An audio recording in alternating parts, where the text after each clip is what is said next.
नमस्कार, news 30 live में आपका स्वागत है। जैसे कि आप जानते हैं कि केंद्र सरकार द्वारा अग्निपथ योजना लागू की गई है, लेकिन हम आज यह जानने की कोशिश करेंगे कि जो युवा वर्ग है अग्निपथ योजना के बारे में क्या सोचती है। आज हम खड़े हैं डीपी कॉलेज में और हमारे बीच में डीपी कॉलेज के छात्र लोग खड़े हुए। आइए उनसे जानने की कोशिश करेंगे कि अग्निपथ योजना के बारे में उनका क्या विचार है और उनके मन में क्या क्या संदेह है अग्निपथ योजना को लेकर। हम ये बताइए, अभी जो केंद्र सरकार अग्निपथ योजना लाई है, इसके बारे में आप क्या सोचते हैं? सर, सोच तो बहुत अच्छी है उसके लिए, है ना। कुछ उसमें नेगेटिव मार्क्स भी कुछ चीज़ है।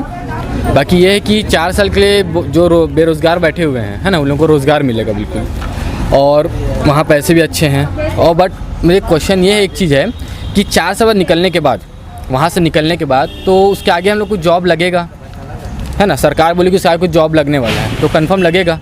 ऐसे नहीं लगे तो 4 साल बाद इंसान करेगा क्या? क्योंकि जो 23 की एज है, 4 साल बाद तो वैसे 27 का हो जाएगा, उसके बाद उसको जॉब मिलेगी नहीं वहाँ पे फोर्सेस में। इसका वो क्या करना चाहेगा उसके आगे? तो आपके हिसाब से इस योजना में और क्या क्या संशोधन होना चाहिए? संशोधन तो सर ये होना चाहिए कि जो एज लिमिट जो 23 रखी गई है ना, तो 4 साल बाद जो 27 के हो जाएंगे, तो उसके आगे उन लोगों के लिए क्या सोचा गया है? तो सर पॉइंट ये है मेरा कि जो 17 साल से जो आगे तक के उन लोगों के लिए तो है, उन लोगों को तो मिल जाएगा, बाकी लोग क्या कर सकते हैं? एक क्वेश्चन सर। आइए कुछ लोगों से और चर्चा करते हैं। हम ये बताइए कि अभी जो अग्निपथ योजना है, आप उसे किस नज़रिए से देखते हैं? मैं उसे इस नज़रिए से देखता हूँ कि पहले जो जवान के लिए तैयारी करते थे वो लोग 17 साल के लिए सरकार उनको लेती थी, लेकिन अभी वो सिर्फ 4 साल के लिए ले रही है, तो ये ठीक नहीं है। तो आपके हिसाब से और इसमें क्या क्या ऐसा संशोधन करना चाहिए जिससे युवाओं को फ़ायदा मिल सके? संशोधन ऐसा करना चाहिए कि जो 75% लोग जो सेलेक्ट नहीं हो पा रहे हैं उनको किसी प्रकार की नौकरी अलग टाइप की देनी चाहिए। अच्छा, आपको क्या क्या कमी नज़र आती है इस योजना में?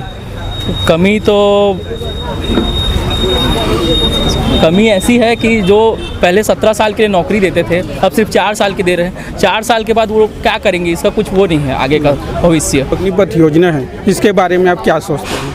अग्निपथ योजना है, जैसे कि अभी मोदी सरकार निकाली है, अग्निवीर जो 4 साल के लिए अपॉइंट होंगे सेना की रक्षा के लिए। पहले क्या होता था, जो सैनिक बनते थे 17 साल से लेके 23 साल के बीच में वो सेना में ज्वाइनिंग होते थे, और इसके अलावा उनका जो कार्यकाल रहता था वो 35 साल की, जब तक कि उनकी उम्र नहीं हो जाए तब तक वे सेना में अपनी सेवा देते थे। अब ये हो क्या गया है इस योजना के तहत में कि आदमी सिर्फ 4 साल ही अपनी सेवा को दे पाएगा, और 4 साल तो बहुत कम पीरियड होता है। इस पीरियड में आदमी को सीखने में ही टाइम लग जाता है, तो वो सेवा किस तरह से करेगा, किस मानसिकता से सेवा कर पाएगा ढंग से?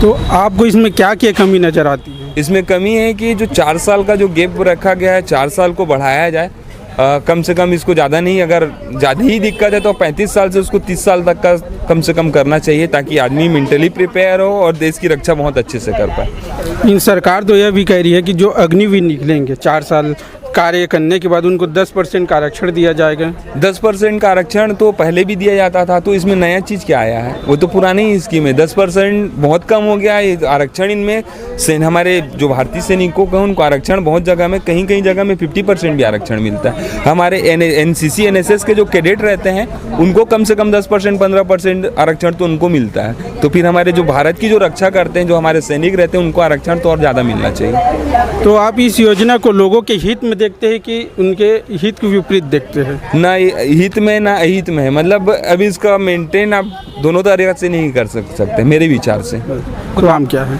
अश्वनी कुमार। कौन से क्लास में? MSc CS 4th। हम ये बताइए कि अभी जो सरकार द्वारा अग्निपथ योजना लाई गई है, इसके बारे में आप क्या सोचते हैं? मेरे ख्याल से तो ये सरकार की एक बहुत ही, मतलब कहा जाए तो गलत नीति है, क्योंकि जो देश की सेना होती है वो लोग उन लोग बहुत अच्छे से मतलब अपनी जिम्मेदारी निभाते हैं, और उनको इस तरह से कहा जाए तो रोज़गार देकर उसके बाद 4 साल के बाद फिर उनको निष्कासित करके जो सरकार उन पे गलत कर रही है उनके खिलाफ़, ये मेरे ख्याल से बहुत ही गलत नीति है। जैसे आप इस योजना को नकारात्मक वे से लेते हैं, तो आपके हिसाब से इसमें क्या क्या खामी नज़र आती है? ये खामी तो बस यही है कि उनको जो रोज़गार की जो अवधि है, जो सर्विस की जो टाइम है, उसको बढ़ाना चाहिए सरकार को। और हमारे बीच में यूट्यूबर धुरी सर जी उपस्थित है, उनका खुद का चैनल है, ब्लॉग बनाते हैं। आइए हम उनसे चर्चा करते हैं कि अभी जो अग्निपथ योजना सरकार द्वारा लाई गई है उसके बारे में उनका विचार क्या है। दोस्तों जय हिंद, जय श्री राम। जो ये अग्निपथ अग्निवीर योजना आई है वो मैं उसका पूरा समर्थन करता हूँ और मैं धन्यवाद देता हूँ रक्षा मंत्री और माननीय प्रधानमंत्री जी को और फ़ौज के बड़े आला अफसरों को कि ये योजना बहुत ही अच्छी है। और अच्छी क्यों है ये मैं आपको बताऊंगा अभी। कि देखिए, फ़ौज में अगर एक 50 साल का भी बूढ़ा है तो फ़ौज को उसको भी जवान कहा जाता है। तो सबसे बड़ी एक बात ये हो जाती है कि सेना में हम लोग जब भर्ती होते हैं तब हमारी एज होती है 17.5 साल से 21 साल, और ज़्यादा हो गया ट्रेडमेंट को अगर लिया जाए तो 23 साल तक का, है ना। तो जब हम भर्ती होते हैं तब हमारी एज 17 से 23 साल की होती है, हम युवा होते हैं। उस समय हमारी सोचने समझने की क्षमता और हमारी शारीरिक बल इस लेवल का होता है जिसका कोई सानी नहीं होता, है ना। वहीं एक एज के बाद इंसान की शारीरिक शक्ति और सोचने समझने की शक्ति भी क्षीण होती जाती है।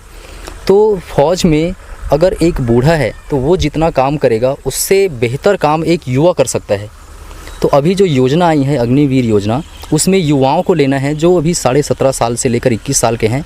और 4 साल का इसको करने की एक योजना ये भी हो सकती है कि जैसे बहुत सारे देश हैं, जैसे अमेरिका हो गया, इज़राइल हो गई, रूस हो गया। जो ये अग्निवीर योजना है ये इज़राइल की सेना के तर्ज पर आई है कि वहाँ प्रत्येक व्यक्ति को सेना में अपनी सर्विस देनी होती है। बट यहाँ नहीं कर सकते क्योंकि यहाँ पर भीड़ बहुत ज़्यादा है, यहाँ की पॉपुलेशन बहुत ज़्यादा है। तो यहाँ जो योग्य युवा हैं उनको सेना में लेना मुख्य उद्देश्य है। सरकार द्वारा अग्निपथ योजना लागू किया गया है, लेकिन आप देख सकते हैं कि देश में इसका विरोध चल रहा है, युवाओं द्वारा इसका विरोध किया जा रहा है। आज हम जानने की कोशिश करेंगे कि जो युवाओं द्वारा विरोध किया जा रहा है उस विरोध के पीछे की सच्चाई क्या है। हमारे बीच में कुछ युवाएं खड़े हुए, आइए उनसे चर्चा करते हैं कि अग्निपथ योजना के बारे में उनका क्या विचार है। अच्छा, हम ये बताइए कि अभी जो सरकार द्वारा अग्निपथ योजना लाई गई है इसके बारे में आप क्या सोचते हैं। जय हिंद, वंदे मातरम। जैसा कि आप सब लोग जान रहे हैं, कुछ दिनों से अग्निपथ योजना ये सरकार द्वारा लागू किया गया है। इससे हम युवाओं को क्या फ़ायदा है और क्या नुकसान है, सरकार हमें सिर्फ फ़ायदा बता रही है, नुकसान क्यों नहीं बताती। क्या सिर्फ 4 साल के बाद अपन क्या करेंगे? अगर कल को हमारी ड्यूटी होती है, ड्यूटी के बाद आते हैं, 4 साल बाद क्या करेंगे? सरकार हमको 11,71,000 रुपये देगी और 4 साल के दौरान अपने को 11,72,160 रुपये की वेतन मिलेगी।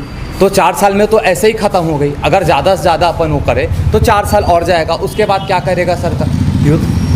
अगर चलो इसमें ऐसा है कि जो संशोधन होना चाहिए वो ऐसा होना चाहिए कि जो ये वाला जो प्रोसीजर लाए हैं, अग्निपथ योजना लाए हैं, उसको एक योजना की तरह साइड में रख दें और जो पहले मेन आर्मी भर्ती होता था उसको मेन आर्मी भर्ती को उसको रेगुलर ही कर दें तो ज़्यादा बेहतर है ना। ये भी अच्छा है, मान रहे हैं स्कीम अच्छा है ना। भले जो भी है कल की डेट में फ़ायदा होगा नुकसान होगा वो तो हम लोग झेलेंगे ही, वो बात अलग है। लेकिन जो परमानेंट कमीशन है वो स्टार्ट कर दें।